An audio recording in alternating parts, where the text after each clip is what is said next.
Good morning বন্ধুরা। নতুন দিনে নতুন সকালে নতুন একটি ব্লগ নিয়ে তোমাদের সামনে হাজির হলাম। সকালবেলা ঘুম থেকে উঠে ফ্রেশ হয়ে নিয়ে সব বাসি কাজকর্ম সেরে নিলাম। সেরে নিয়ে স্নান টান করে এসে রান্নাবান্নাও সেরে নিলাম।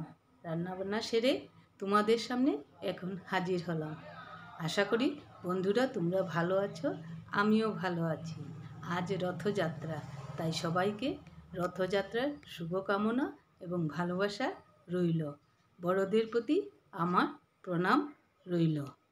এই দিনে রথের দড়ি টানতে হয়, তাই বন্ধুরা তোমরাও রথের দড়ি টানবে।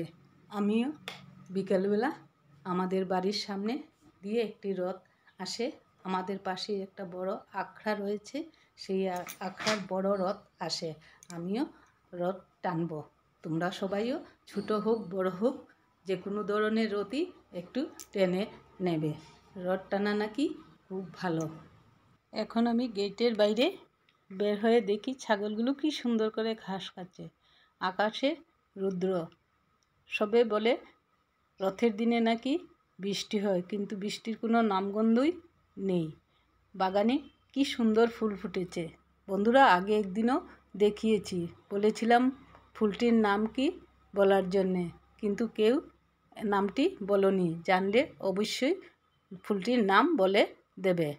বিকেলবেলা যখন আমাদের পাড়ার রথ আসবে আমার বাড়ির সামনে দিয়ে, তখন তোমাদেরকে অবশ্যই রথটি শেয়ার করব। এই যে রথ এসেছে, দেখো।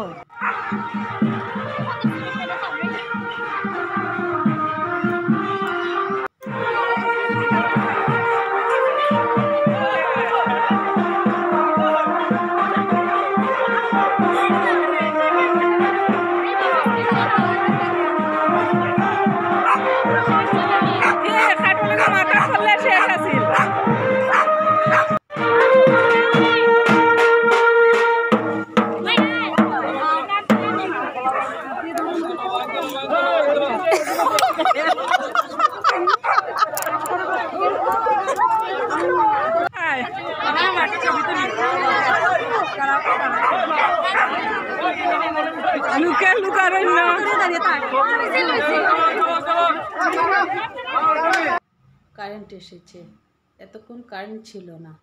গত বছর কুমারঘাটে একটা ঘটনা ঘটেছিল রথের দিনে, তাই এবার আগের থেকেই কারেন্ট কেটে দিয়েছে। এখন রথগুলি চলে যাওয়ার পর আবার কারেন্ট দিয়ে দিয়েছে। বন্ধুরা, তো তোমাদেরকে বলেছিলাম আমার বাড়ির সামনে দিয়ে যখন রথ যাবে তোমাদেরকে দেখাবো।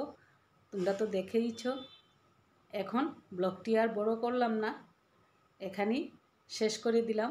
আর যদি ভালো লেগে থাকে তাহলে লাইক, শেয়ার, সাবস্ক্রাইব করে দেবে। টাটা।